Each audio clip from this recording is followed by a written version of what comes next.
Hello everyone, welcome to the second lecture video of the first week of February. So in this lecture, we are going to talk about what do artists do. So far, we've been looking at why the artists make art. Now let's talk about what artists do. So roughly, artists do these 6 things, and these 6 things are also known as the 6 functions of art. So they are creating places for some human purpose, creating extraordinary versions of ordinary objects, and to record and commemorate, giving tangible form to the unknown, giving tangible form to the feelings and ideas, and refreshing our visions and help us see the world in new ways. So let's take a look. So first function of art, first thing that artists do is that artists create places for some human purposes. So Stonehenge, these 2 examples that we've seen, Stonehenge was a place for gathering for rituals, and pyramids was burial grounds for ruling figures. Let's look at the other examples. So for instance, Notre Dame de Paris, a Gothic French cathedral built in 1345 CE, which serves as it's a church, so it's a place of worship. Similar example will be the St. Peter's Square in Vatican City, redesigned by Bernini in mid-17th century. And the Colosseum, a place for entertainment, or crooked political and religious purposes, but mostly entertainment, where Roman Empire used it to entertain its citizens through crusaders and other rather gruesome, inhuman ways. Well, another example will be the Walt Disney Concert Hall in LA, designed by Frank Gehry and constructed in 2003. So it'll be a place for musical events, a place for cultural and artistic activities. Another example for artistic activity would be this beautiful architecture, Milwaukee Art Museum, designed by a Spanish-Swiss architect, and my personal favorite actually, Santiago Calatrava, designed in 2001. So it'll be another place for cultural and artistic activities. So to fully understand the concept, let's take a closer look at this work of art. So this is the Vietnam Veterans Memorial in Washington, D.C., created by Maya Lin. It is a place for contemplation and remembrance. So the biggest challenge that Lin faced was the political environment during that time period. So the country was vastly divided on the view of the war. The Vietnam War, one of America's most painful national memories, which caused thousands of young men and women's lives in a distinct conflict that was increasingly questioned and protested at home. So by the end of the war, the nation was so bitterly divided that returning veterans received virtually no recognition for their services. So Lin's challenge was to create a memorial that honored the human sacrifice while neither glorifying nor condemning the conflict itself during the atmosphere of continuing controversy. Well, but I think she did a great job, but she still got a lot of death threats from both sides of the party after this, anyway.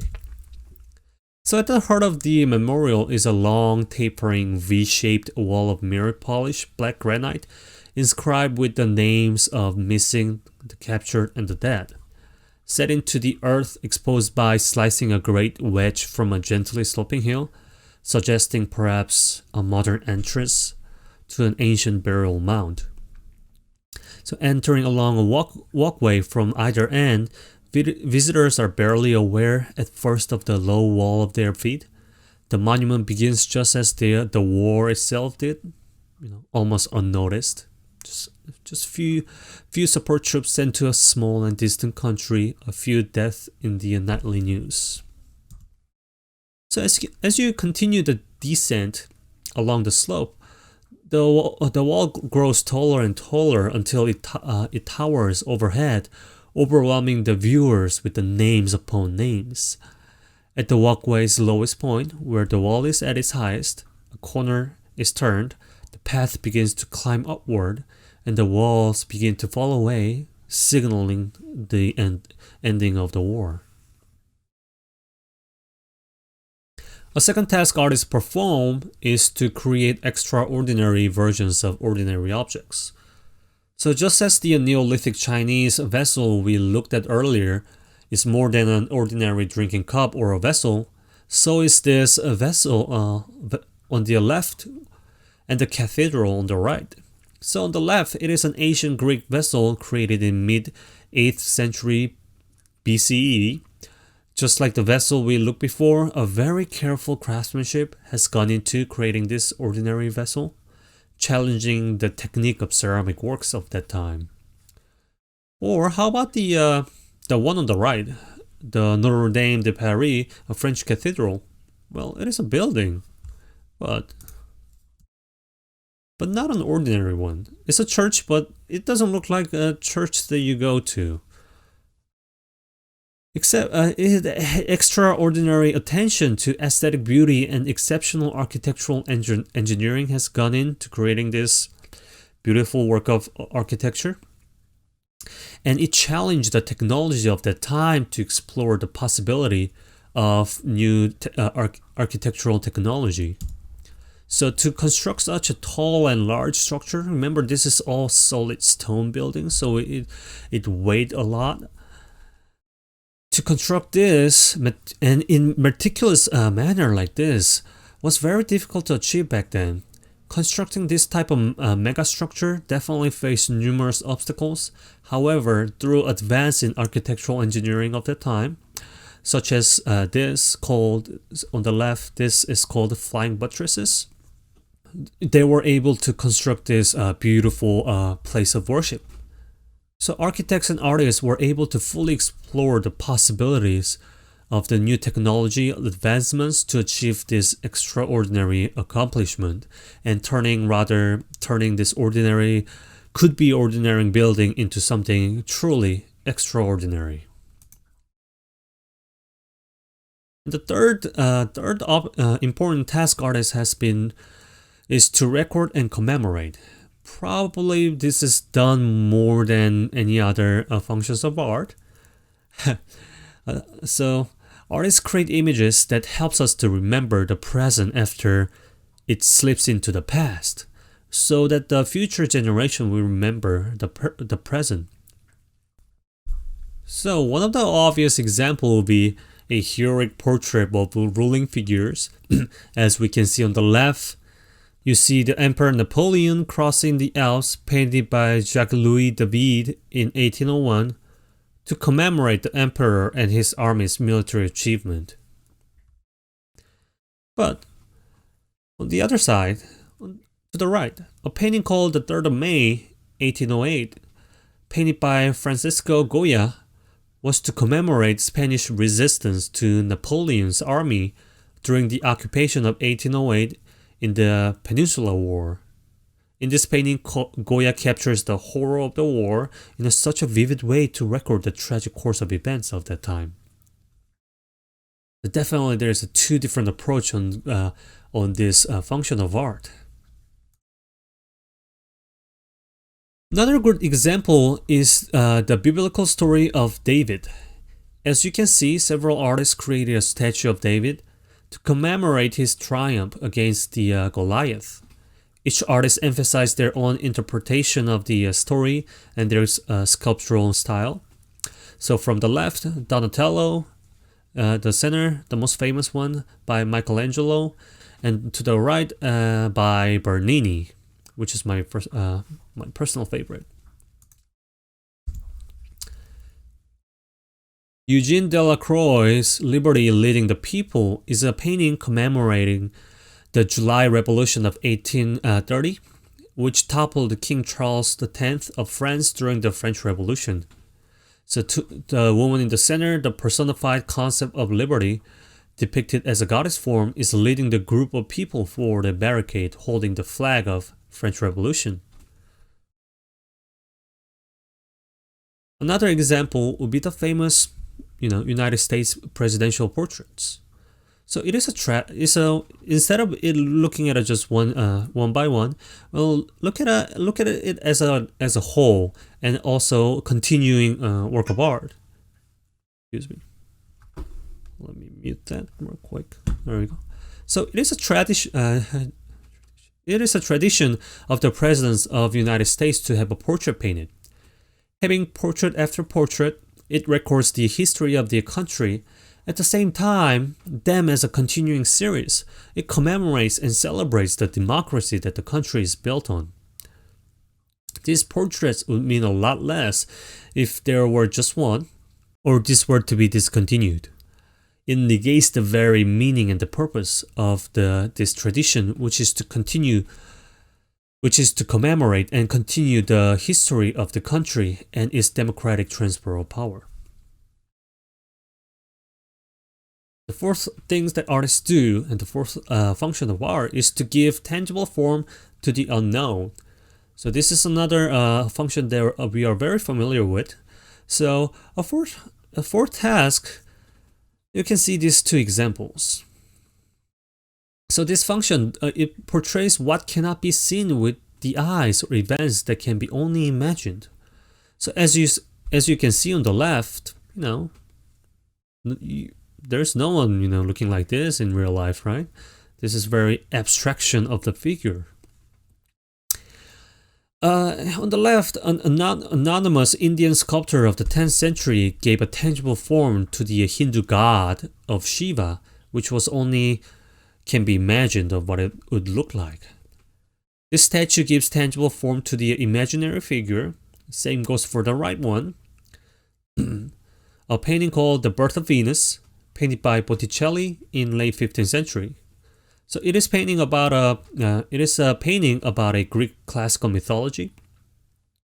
A depiction of the goddess Venus arriving at the shore after her birth.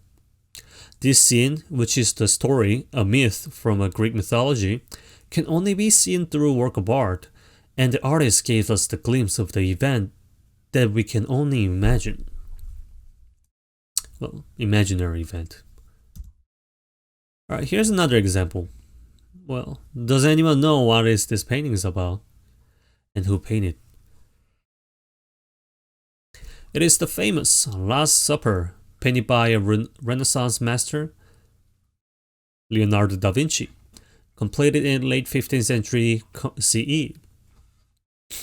So, this painting depicts the biblical scene of the Christ and his disciples having the Last Supper before his crucifixion. It portrays the reaction given by each apostle when Jesus said one of them would betray him, and all 12 apostles have different reaction to the news with various degree of anger and shock. So this is a good example of giving tangible form to the unknown. In this case, the artist created an artwork of which him and its viewer at that time can only imagine or have a visual record of.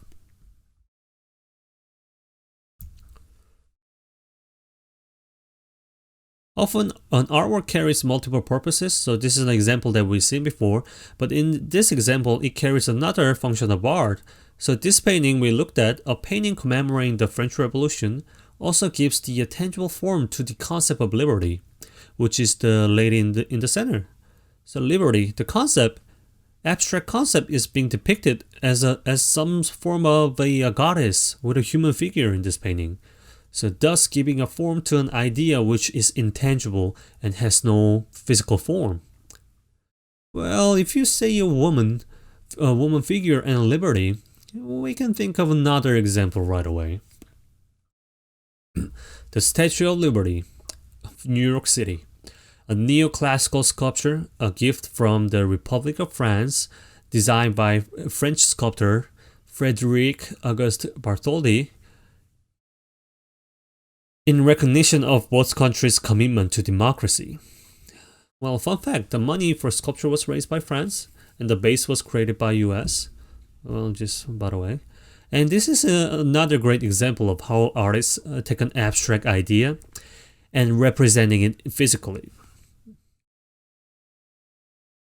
And the fifth function of the art, and fifth thing the artists do, is to give tangible form to feelings and ideas. So this also applies to these two examples, but giving the tangible form to an idea, which would be the liberty. But in this case, it's also depicting and commemorating the event of the French Revolution.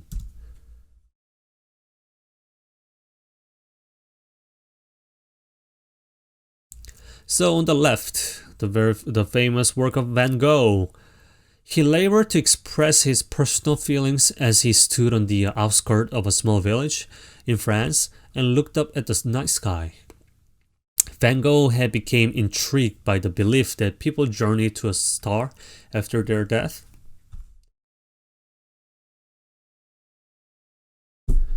And that there they continue their lives in the skies as stars. Through this painting, we can understand and feel the artist's emotions and his idea of the afterlife and all that. And other example will be on the right, The Scream by Norwegian expressionist Edvard Munch in the late 19th century. He expressed his own psychological experience and interpretation of the scenery, eliciting the feeling of panic to the viewers. So through this painting, we can kind of see we can see the physical form of the artist's own feelings and ideas. Another example will be this famous painting of a surrealist Salvador Dali, The Persistence of Memory, painted in 1931.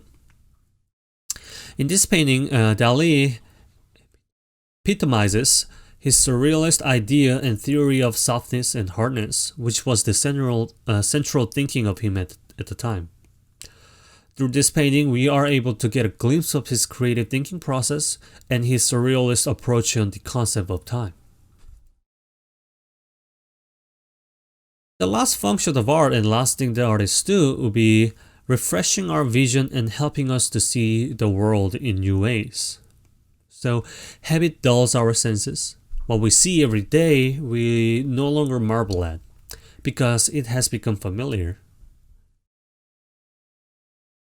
So this work, called Shibboleth, is a simple cement floor with huge cracks running through it. The work, referring to the immigrant experience in Europe, was commissioned by the Tate Modern in London. So the title comes from a biblical story in which a community used to determine who belonged and who did not. So the huge cracks force viewers to pay attention to the most mundane part of the environment and the building, which is the floor. Together with the title, the cracked floor, seeming instability, guide viewers see and feel what life is like under unstable and uncertain conditions. So these are 6 functions of art, or 6 things that artists do. And creating places for some human purpose, creating extraordinary versions of ordinary objects, to record and commemorate, giving tangible form to the unknown, giving tangible form to feelings and ideas, and refreshing our visions and helping us see the world in new ways. All right, and that is it for this lecture, and I'll see you guys on the next lecture.